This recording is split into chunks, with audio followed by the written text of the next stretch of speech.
Ismoyo, saya nyun pirsa, Pak. Pemahaman jenengan niki kan dusun Keruk Batur nggih. Keruk Batur niku nek teng Candi Budun niku kira-kira mung sekitar 4-5 kilo nggih. Sekitar niku nggih. Nah, kula yakin jenengan nggih pun paham banget tentang Borobudur. Sing dikunjungi banyak wisatawan nggih, Pak. Saniki-niki nggih to. Nah, pemahaman jenengan tentang Borobudur niku janjane napa, Pak? Nek Borobudur ingkang nomor setunggal kan tempat ibadah. Borobudur tempat ibadah Buddha. Masih masuk ya destinasi prioritas.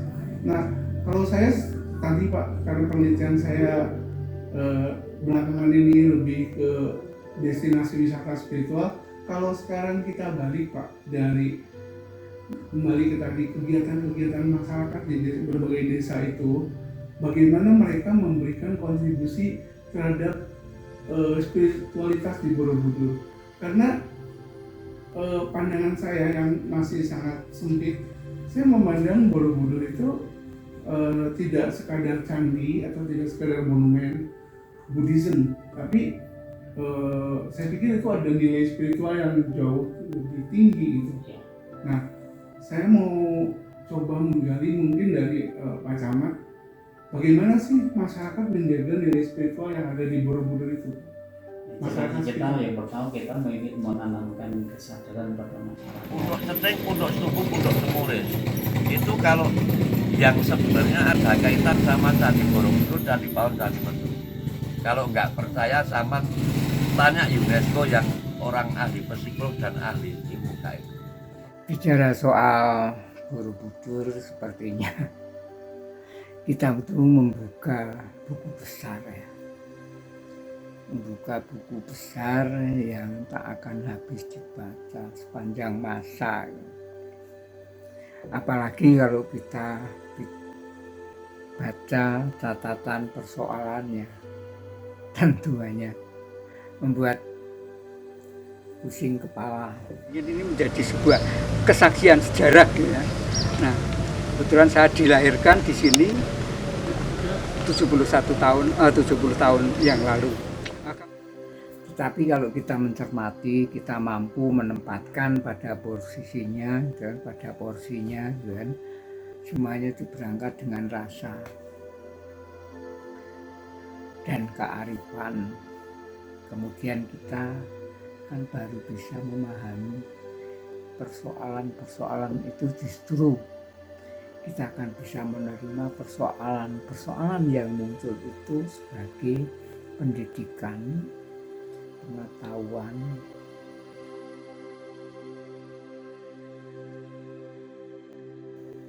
kehidupan. Kebetulan saya mengikuti perkembangannya dan sedikit mencatat yang saya bisa catat. Jadi sekarang ini saya menikmati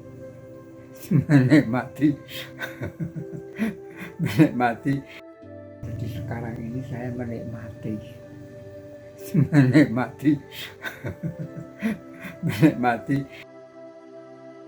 inti ilmu kehidupan dan tentunya sambil ngopi.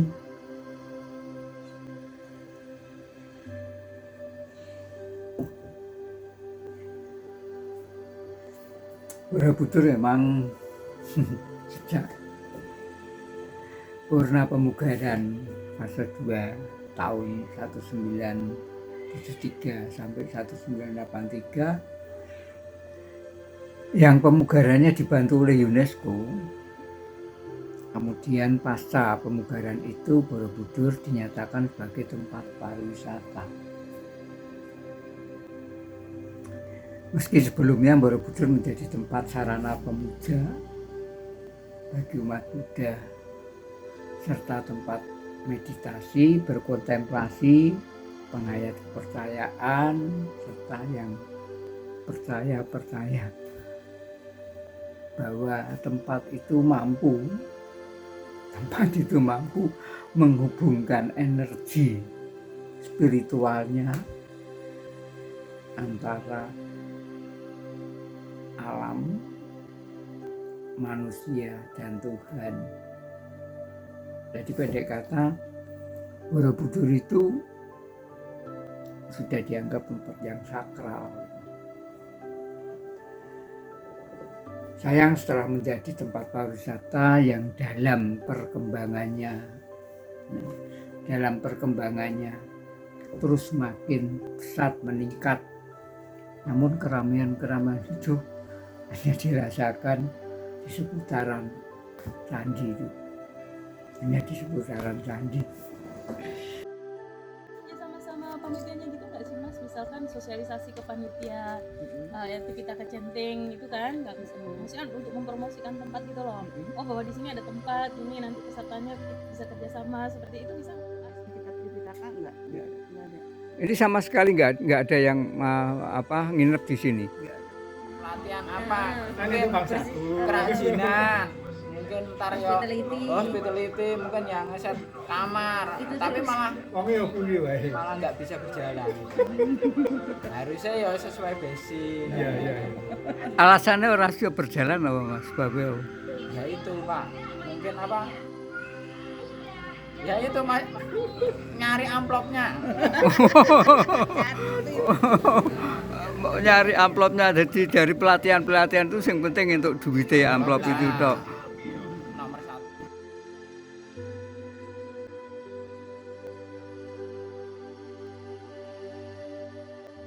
Datang mengunjungi warisan budaya itu, candi itu hanya pada Yono 1 dan 2, sehingga kawasan sekitar itu dinilai kurang berkembang.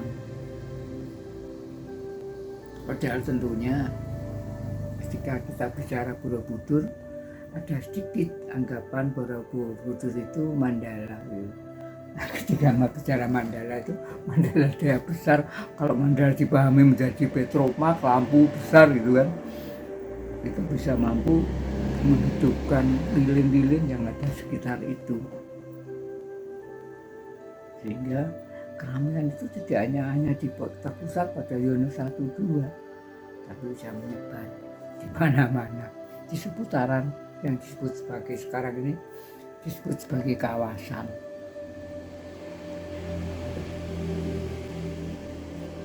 Pariwisata memang merupakan salah satu bisnis, ya. Saya nyebut sebagai salah satu bisnis pariwisata, industri pariwisata yang mampu meningkatkan ekonomi dan kesejahteraan masyarakat. Ya, kalau memang ditilik dari itu, ya. Dan salah satu fokus pemerintah saat ini adalah mengembangkan destinasi pariwisata yang ada di setiap daerah. Tujuannya adalah untuk meningkatkan perekonomian daerah melalui pemanfaatan secara optimal seluruh elemen-elemen yang terkait dengan industri pariwisata itu sendiri. Namun demikian perlu disadari bahwa pariwisata selain memberikan dampak positif juga menimbulkan dampak negatif. Apalagi yang dikelola itu adalah sumber daya budaya yang masih digunakan sebagai sarana puja, tempat ibadah. Boten gampil Mas, tidak gampang, karena dibalik nilai-nilai spiritual warisan leluhur yang tetap dijaga kelestariannya adalah salah satunya adalah tentang norma etika. Norma etika tidak hanya dalam berkunjung, tapi menghormati warisan budaya, karya budaya, tempat ibadah,